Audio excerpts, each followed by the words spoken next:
কমলপুরে ইটভাটার মর্মান্তিক দুর্ঘটনায় মৃত পরিবারের পাশে ধলাই জেলা কংগ্রেস। ধলাই জেলার কমলপুরে অপরিষ্কার এলাকায় এবিসি ইটভাটায় মর্মান্তিক দুর্ঘটনায় মৃত্যুর ঘটনায় শোক প্রকাশ করতে শুক্রবার নিহত শ্রমিকদের পরিবারের বাড়িতে যান ধলাই জেলা কংগ্রেসের এক প্রতিনিধি দল। নেতৃত্বে ছিলেন কংগ্রেস নেতা ও পিসিসি সদস্য মানিক ভট্টাচার্য। তার সঙ্গে ছিলেন জেলা কংগ্রেস সভাপতি মানিক দেব, ওবিসি কংগ্রেস সভাপতি রবীন্দ্র বিশ্বাস, কংগ্রেস নেতা অমল মজুমদার সহ অন্যান্য নেতৃবৃন্দ।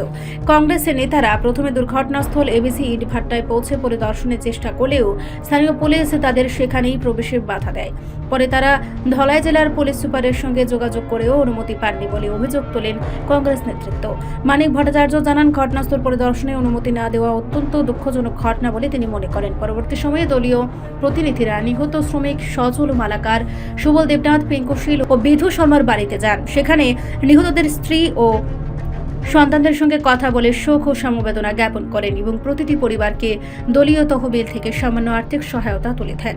পিসিসি সদস্য মানিক ভট্টাচার্য আরও মন্তব্য করেন যে এই মর্মান্তিক দুর্ঘটনায় প্রতিটি মৃত শ্রমিকের পরিবারকে রাজ্য সরকারের পক্ষ থেকে অন্তত 20 লক্ষ টাকা আর্থিক অনুদান দেওয়া উচিত। তিনি বলেন, এটি শ্রমিক সুরক্ষার প্রতি সরকারের উদাসীনতার একটি উদাহরণ এবং কংগ্রেসের পক্ষ থেকে সুষ্ঠু তদন্ত ও ক্ষতিগ্রস্ত পরিবারগুলির পুনর্বাসনের দাবি জানানো হয়েছে।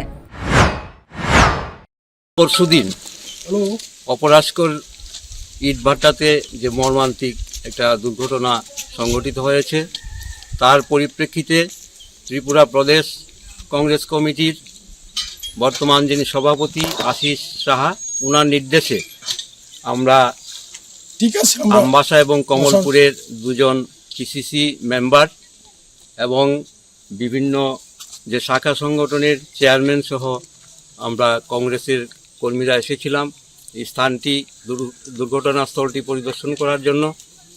কিন্তু আসার পর এখানে যে নিরাপত্তা রক্ষীরা আছে ওনারা আমাদের বলেছেন যে ওনাদের যে হায়ার অথরিটির মানে অবজেকশন আছে বা নিষেধ আছে এখানে ওই স্থানে যাওয়ার।